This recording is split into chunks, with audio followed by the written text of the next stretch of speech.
Top quality और consistent performance के लिए सिर्फ सिल्वर पंप नाम याद रखना।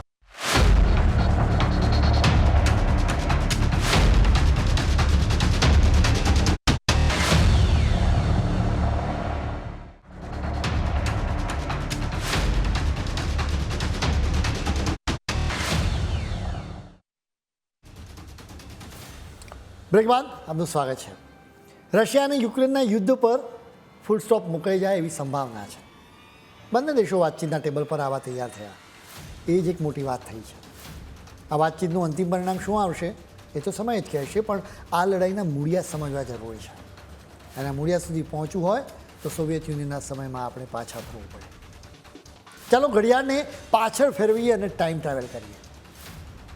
અમે તમને છેક 25મી ડિસેમ્બર 1991ની તારીખે લઈ જઈશું.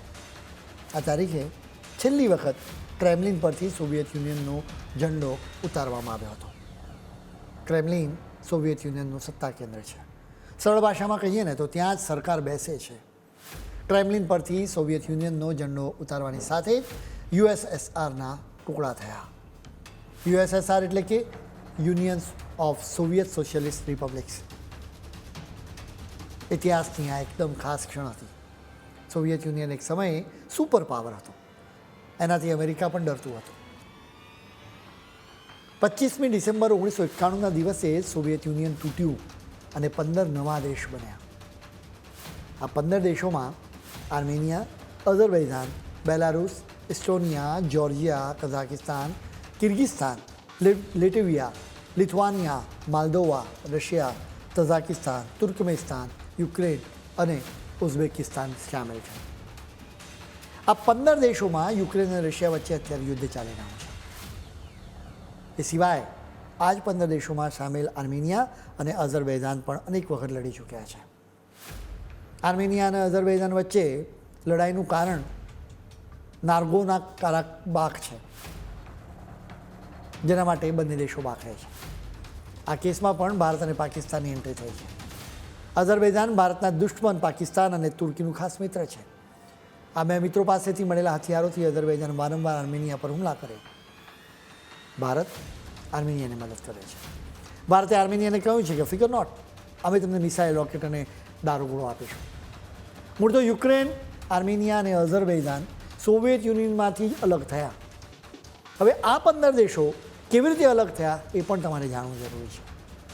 1917માં રશિયામાં બોલ્શેવિક ક્રાંતિ થઈ હતી. આ ઇતિહાસ કદાચ તમે સાંભળ્યો અને વાંચ્યો હશે. આ ક્રાંતિએ જાર નિકોલસ દ્વિતીયની સત્તા ઉખાડીને ફેંકી દીધી. આ રીતે રશિયન સામ્રાજ્યનો અંત થયો હતો. શ્રમિક અને સૈનિકોએ મળીને સોવિયતની રચના કરી. સોવિયત એક રશિયન શબ્દ છે જેનો અર્થ થાય છે કે એસેમ્બલી કે પરિષદ. 1917માં સોવિયત યુનિયન બન્યું હતું. તેના બાદમાં 15 ટુકડા થયા. સોવિયત યુનિયન અને યુએસએસઆર એક જ બાબત છે, જેના હેડ હતા વ્લાદિમીર લેનિન.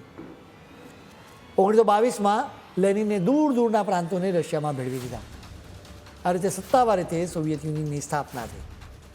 અત્યારે એરિયા વાઇઝ રશિયા જ સૌથી મોટો દેશ છે. તમે વિચાર કરો કે એની સાથે બીજા 14 દેશોની જમીન પણ જોડાયેલી હતી. એટલે સોવિયત યુનિયન ખૂબ જ મોટો અને વિશાળ દેશ હતો. 2.24 કરોડ ચોરસ કિલોમીટરના વિસ્તારમાં દેશ ફેલાયેલો હતો. હવે ઝારની સરમુખત્યારશાહીથી રશિયાને મુક્તિ મળી. હવે અહીં લોકશાહી સ્થાપવાની જરૂર હતી. એના માટે પ્રયાસો પણ થયા. એનું પરિણામ બિલકુલ એનાથી ઉલટું આવ્યું. આ દેશમાં લોકશાહીના બદલે સરમુખત્યારશાહી આવી ગઈ, જેમાં સૌથી ખરાબ સરમુખત્યાર જોસેફ સ્ટાલિન હતા. એ સમયે કહેવા ખાતર સંસદ પણ બની હતી, જોકે આ તમામ નિર્ણયો તો કોમ્યુનિસ્ટ પાર્ટી જ લેતી હતી. સોવિયત યુનિયનના સરમુખત્યારો બદલાતા રહ્યા, પણ સ્થિતિ ન બદલાઈ. હવે આ કહાનીમાં મિખાઇલ ગોર્બોચોવની એન્ટ્રી થાય છે. 2 માર્ચ 1931ના દિવસે તેમનો જન્મ થયો. સરમુખત્યાર સ્ટાલિન તેમના માટે હીરો પણ હતા. 1985માં ગોર્બોચોવ કોમ્યુનિસ્ટ પાર્ટીના મહાસચિવ બન્યા. તેઓ સોવિયત યુનિયનના રાષ્ટ્રપતિ પણ બન્યા. એ સમયે આ દેશની હાલત ખૂબ જ ખરાબ હતી. ઇકોનોમી ખલાસ થઈ ગઈ હતી. રાજકીય વ્યવસ્થાના નામે કાંઈ જ નહોતું. આવી સ્થિતિમાં ગોર્બોચોવે 2 નીતિ લઈને આવ્યા. આ 2 નીતિ હતી પેરેસ્ટ્રાઇકા અને ગ્લાસનોસ્ત. પેરેસ્ટ્રાઇકા એટલે કે લોકોને કામ કરવાની આઝાદી. ગ્લાસનોસ્ટ એટલે કે રાજકીય વ્યવસ્થા અને ઇકોનોમીમાં સુધારા કરવા. આ સુધારાથી સામાન્ય લોકોને શું અસર થઈ એ જાણવું પડે. લોકોને વેપાર કરવા માટે વધારે આઝાદી મળી. લોકો સંપત્તિ ખરીદવા લાગ્યા. માર્કેટ પર સરકારનો કંટ્રોલ ઓછો રહ્યો.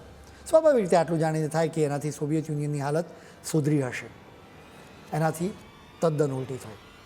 માર્કેટ પર સરકારનો કંટ્રોલ ઓછો થતાં જીવન જરૂરિયાતની વસ્તુઓની કિંમતો આસમાને છૂવા લાગી. બીજી સાઈડ ઇફેક્ટ એ હતી કે ભ્રષ્ટાચાર પણ વધી ગયો. લાંચ આપ્યા વિના કોઈ કામ જ નહોતું થતું.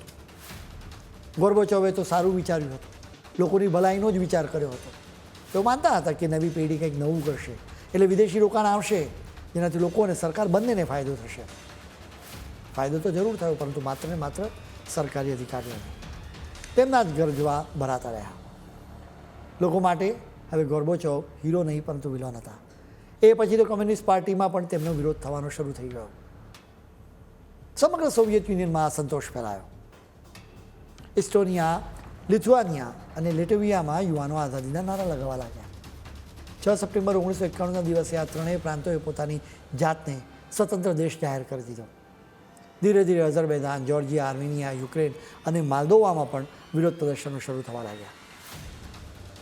આ તમામ પ્રાંતો સોવિયત યુનિયનથી અલગ થવા માંગતા હતા. ધીરે ધીરે આ પ્રાંતો પોતાને સ્વતંત્ર દેશ જાહેર કરવા લાગ્યા.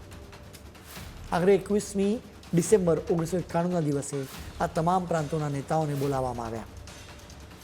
એક કરાર પર હસ્તાક્ષર કરવામાં આવ્યા, જેની સાથે જ આ તમામ પ્રાંતને સ્વતંત્ર દેશ તરીકે ઔપચારિક રીતે સ્વતંત્રતા મળી ગઈ. 25મી ડિસેમ્બર 1991ની સાંજે સ્થાનિક સમય મુજબ 7:35 ગોર્બોચોવ નેશનલ ટીવી પર આવ્યા. ક્રેમલિનથી સોવિયત યુનિયનનો ઝંડો ઉતારવામાં આવ્યો. છેલ્લી વખત સોવિયત યુનિયનના રાષ્ટ્રગાનની ધૂન વગાડવામાં આવી. સાંજે 7:45 રશિયન ઝંડો લહેરાવવામાં આવ્યો. આ સાથે જ સોવિયત યુનિયન રશિયા બન્યું. એક સાઇડ ઇફેક્ટ એ થઈ કે અમેરિકા એકમાત્ર સુપર પાવર બન્યું. સોવિયત યુનિયન તૂટી રહ્યું હતું ત્યારે વ્લાદિમીર પુતિન 39 વર્ષના હતા. એ સમયે તેઓ સોવિયત યુનિયનની જાસૂસી એજન્સી KGBમાં જાસૂસ હતા. ક્રેમલિન પરથી સોવિયત યુનિયનનો ઝંડો ઉતારવામાં આવ્યો એ તેમને નહોતું ગમ્યું. પુતિને એક સમય કહ્યું હતું કે જો આપણા પૂર્વજોએ હજારો વર્ષમાં જે કંઈ પણ બનાવ્યું હતું એ બધું જ વિખેરાઈ ગયું. આટલી હકીકતોથી એ સમજી શકાય કે પુતિન શા માટે યુક્રેન પર કબજો કરવા ઈચ્છે છે. પુતિને સોવિયત યુનિયનનો પ્રભાવ પોતાની નજરે જોયો છે. તેઓ એ જ પ્રભાવ પાછો મેળવવા ઈચ્છે છે. યુરોપને ડર છે કે યુક્રેન પર રશિયાનો કબજો થઈ જશે તો પુતિન એનાથી આગળ વધશે, એટલે કે તેઓ બીજા દેશો પર પણ કબજો કરશે. આવા ડરના કારણે યુરોપના દેશો અત્યારે યુક્રેનને પૂરેપૂરો સપોર્ટ આપી રહ્યા છે, જેથી રશિયન સેના યુક્રેનમાં જ અટવાયેલી રહે. સોવિયત યુનિયનની જેમ બીજા 2 વિશાળ દેશો પણ તૂટ્યા, જેના વિશે અમે તમને વિસ્તારથી વાત કરીશું, પરંતુ અત્યારે સમય છે વધુ એક બ્રેકનો.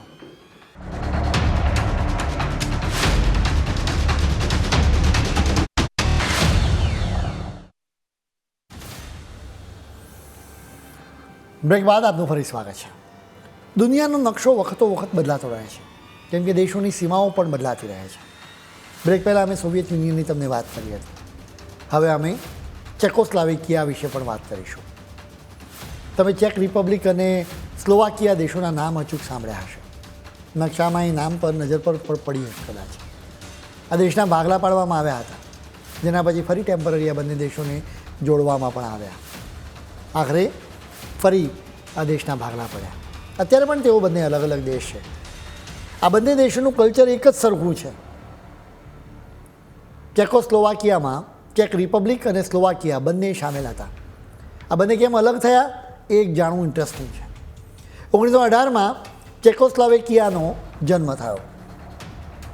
એ સમયે એને ઓસ્ટ્રો હંગેરિયન સામ્રાજ્યથી મુક્તિ મળી હતી. એ સમયે કેટલાક પ્રાંતોના નેતાઓ મળ્યા. તેઓ કહેવા લાગ્યા કે આપણા બધાની સંસ્કૃતિ એક જ સરખી છે, એટલે આપણે સાથે જોડાવું જવું જોઈએ. બોહેમિયા, મોરાવિયા અને સ્લોવાકિયા જોડાઈ ગયા, એટલે નવો દેશ બન્યો. એને નામ આપવામાં આવ્યું ચેકોસ્લોવાકિયા. જ્યાં શરૂઆતમાં સંસદીય વ્યવસ્થા પણ હતી. આ દેશ ખૂબ અમીર થઈ ગયો. બીજા વિશ્વયુદ્ધ વખતે સ્થિતિ બદલાઈ ગઈ. બોહેમિયા અને મોરાવિયા પર જર્મનીનો કબજો થઈ ગયો. થોડા વર્ષોમાં સ્લોવાકિયા પર પણ કબજો થઈ ગયો. 1938થી 1945 દરમિયાન નાઝીઓનો એના પર કબજો હતો, જેના પછી સોવિયત યુનિયનની એન્ટ્રી થઈ. 1948થી 1989 સુધી સોવિયતનું પ્રભુત્વ રહ્યું હતું.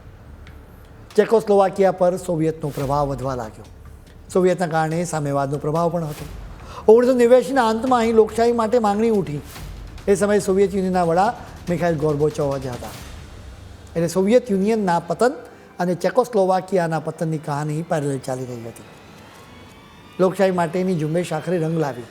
જૂન 1990માં ચૂંટણીઓ યોજાઈ, જેમાં બિન સામ્યવાદીઓની જોરદાર જીત થઈ. લોકશાહી આવ્યા બાદ બે પ્રદેશો વચ્ચે મતભેદો થવા લાગ્યા, જેમાં એક તરફ સ્લોવાકિયા હતું તો બીજી તરફ બોહેમિયા અને મોરાવિયા. આ બંને પ્રદેશો મળીને ચેક રિપબ્લિક બન્યું છે.